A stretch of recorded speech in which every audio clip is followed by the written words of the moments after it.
Hello there. Good morning again.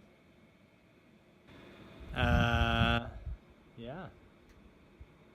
Hope you guys had a good rest.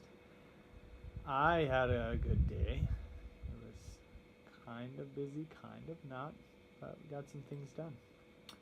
We got the whole restaurant area cleared out because we're going to have church at the center for the first time. There's going to be like almost 60 people coming. And yeah, I think it's going to be a nice time. So for tonight, because it's my nighttime, I thought we would just keep going with the book we've been reading and read the next story. So, do you know what that story is? Comes after Daniel. Let's see.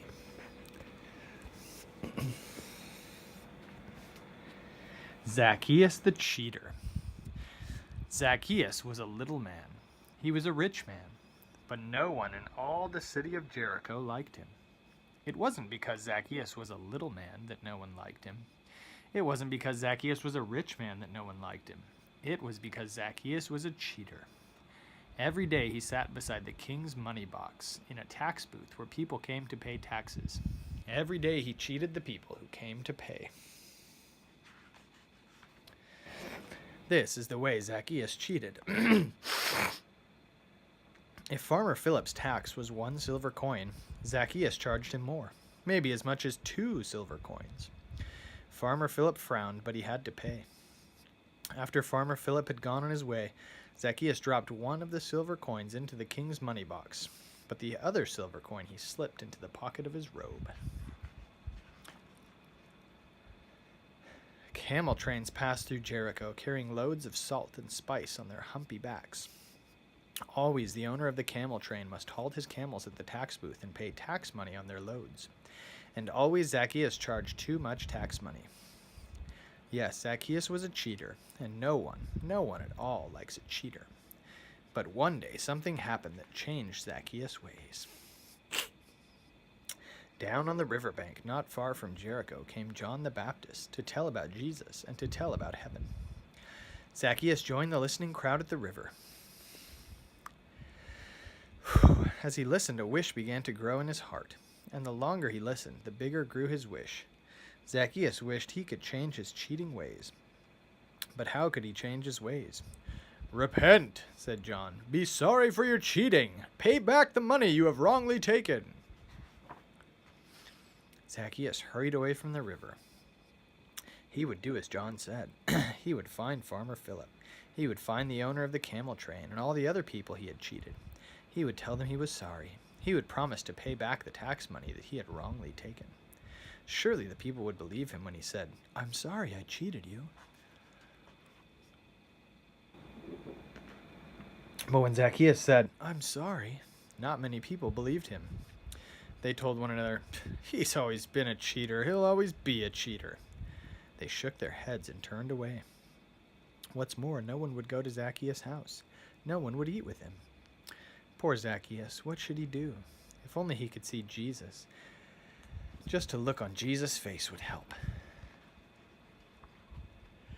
And then, one sunshiny morning, a messenger came running into the city, shouting as he ran, "Ho, everyone! Jesus is coming up the road! Jesus will pass through Jericho!"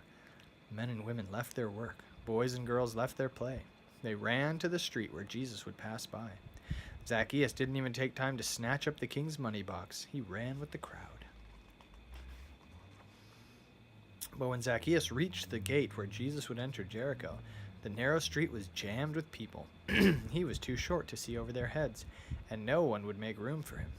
Zacchaeus ran here, he ran there, trying to find a place where he could see. He must see Jesus. He had to see Jesus. But how could he? And then Zacchaeus remembered something. Zacchaeus remembered a sycamore tree that grew beside the city gate where Jesus would leave Jericho. The sycamore tree was old, so old its branches had grown far out over the street. Zacchaeus turned about face and raced down the street ahead of the crowd. He reached the sycamore. Up, up, up he climbed. What matter if he tore his fine robe, if only he could see Jesus? Zacchaeus climbed out on a branch of the sycamore. He could see the throng far up the street. People were shouting. Some waved palm branches. Zacchaeus shaded his eyes to see better. The man dressed in the white robe, around whom all the crowd pressed. That man must be Jesus. And those men trying to make room for him to walk, they must be Jesus' disciples. Slowly the crowd came nearer and nearer. Closer, closer, closer came the crowd, toward the sycamore tree beside the gate. Now Zacchaeus could see Jesus' face. Never had he seen a face so kind. If only he could talk to Jesus. Tell him he was sorry he had cheated. Tell him he would pay back all of the tax money he had falsely taken. Would Jesus believe him? Or like those others, would Jesus shake his head and turn away? Zacchaeus leaned down to have a last look as Jesus walked under the sycamore tree. But Jesus didn't walk on. He stopped. He looked up. "Zacchaeus," he said, "make haste and come down, for today I must abide at thy house." Zacchaeus could hardly believe what he heard. Jesus knew his name. Jesus was coming to his house. Jesus would eat with him. Zacchaeus scrambled down out of the tree. At the foot of the sycamore tree, Zacchaeus stood before Jesus and made a promise. No, he made 2 promises. "Lord," he said, "the half of all that I own I am giving to the poor, and if I have taken anything falsely, I am paying it back 4 times. Jesus held out his hand to Zacchaeus. Jesus believed him. Jesus believes me when beside my bed I pray, "I'm sorry, Jesus, that I cheated in a game today." He holds out his hand as he did beneath the sycamore. "I believe you, child. Tomorrow play, but cheat no more."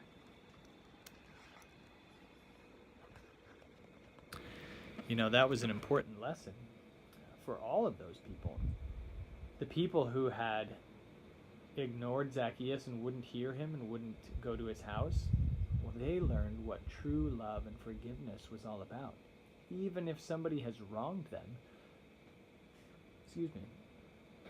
they still had a responsibility to forgive him, to love him.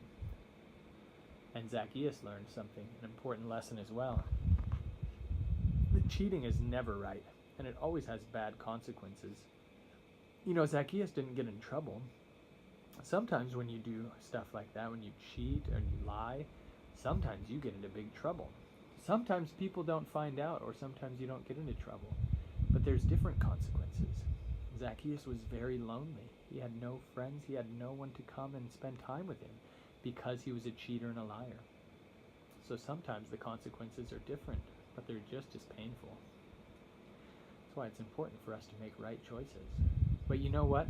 Lesson we can see in this as well is that when we have done something wrong, when we have made mistakes in our life, we have an opportunity to be able to make them right, to go to those people that we have hurt and say, "I'm sorry," and try and pay back if we've done something wrong to them. You know, Daddy, when I was younger, I did a lot of bad things to people. I stole money from people, and I did lots of things. But when God found me and helped me to understand that the things I was doing was wrong, He put in my heart that I should pay back those people. Some of those people I owed a lot of money to. But you know what? God helped me to be able to save money from working and be able to pay them back. And some of those people are my friends today. They still talk to me. So it's always good to make the right decision. But when we make a wrong decision, the next best thing is to make it right. I hope you guys have a good day. I hope to be able to talk to you very soon. And I think you're going to do something fun with cousins today, so be safe and be good and obey Mommy, okay? I love you. Bye. Bye, Mom. Love you too.